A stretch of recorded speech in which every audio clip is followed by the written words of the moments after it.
జగపతి బాబు గారిది సార్ మీరు చెప్తుంటే ఆయన సార్ యాక్ట్ చేయడం ఓకే. ఆయనకు కథ నచ్చి ఉంటుంది లేదా మీ సెన్సిబిలిటీస్ నచ్చి ఉంటాయి. సార్ యాక్ట్ చేయడం ఇవన్నీ ఓకే. సార్ బట్ ఈ సినిమాని ఆయన ప్రమోట్ చేసే విధానం కూడా సార్ అంటే ఒక సలారు సార్ ఈ రేంజ్ మూవీస్ చేసే ఒక ఆర్టిస్టు సార్ సార్ ఒక కొత్త కుర్రాడి సినిమాలో ఏదో సోల్ చూసాడు ఆయన. సార్ సార్ దీంట్లో నిజాయితీ ఉంది. ఈ కథ సార్ చెప్పాలి జనాలకి. సార్ ఆయన ఇన్వాల్వ్ అయిన తీరు, ఈ సినిమాకి ఆయన కనెక్ట్ అయిన తీరు చాలా మందిని ఆశ్చర్యపరుస్తుంది.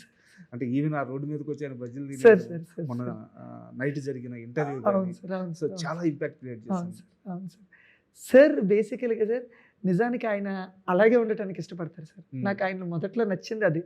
లిటరల్గా మనం ఇప్పుడు మీరు ఆ బయట ఇంటర్వ్యూ కానీ కొబ్బరి చెట్ల కింద కూర్చొని ఇంటర్వ్యూ కానీ బజ్జీలు వెళ్తాను ఆయనకి అదే నచ్చుతుంది సార్. ఇప్పుడు షూటింగ్ అవుతుందా క్యారీవన్ వెళ్ళమంటే వెళ్ళరు సార్. అక్కడ ఒక కుర్చీ వేసేయడమని నేను ఇక్కడ కూర్చొని నేను చూసుకుంటుంటాను లొకేషన్ అంటారు. అంటే ఆయన మ్యాన్ ఆఫ్ సింప్లిసిటీ సార్. ఆయన లైఫ్ని ఎంజాయ్ చేయాలనుకుంటారు. ఇక్కడ ఆయన చాలా సంవత్సరాల తర్వాత సలార్, పుష్ప ఇవన్నీ ఏంటంటే సెట్స్లో బిగ్ ఫిలిమ్స్ కదా సార్. కరెక్ట్. పెద్ద స్టార్స్ని మనం బయటకు పట్టుకెళ్ళలేము సార్. ఎందుకంటే క్రౌడ్ ఇవన్నీ వచ్చేస్తుంటాయి.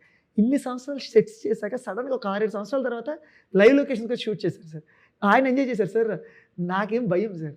అంటే సార్ని బయట ఒక్క సీన్ కోసం వేల్పూర్ జంక్షన్లో షూట్ చేసాం. ఆయన వస్తారు సడన్గా 7-8 మంది జనాలు కుమ్ముకూడిపోయారు. ఎందుకంటే వచ్చేస్తారు కదా సార్. షూటింగ్ అంటే ఫస్ట్ అక్కడ నచ్చుతుంది, అందులో జగపతి బాబు గారు వస్తారని నచ్చుతుంది. కానీ ఆయన అది ఎంజాయ్ చేశారు. అంటే నేను మిస్ అయినాం ఇవన్నీ.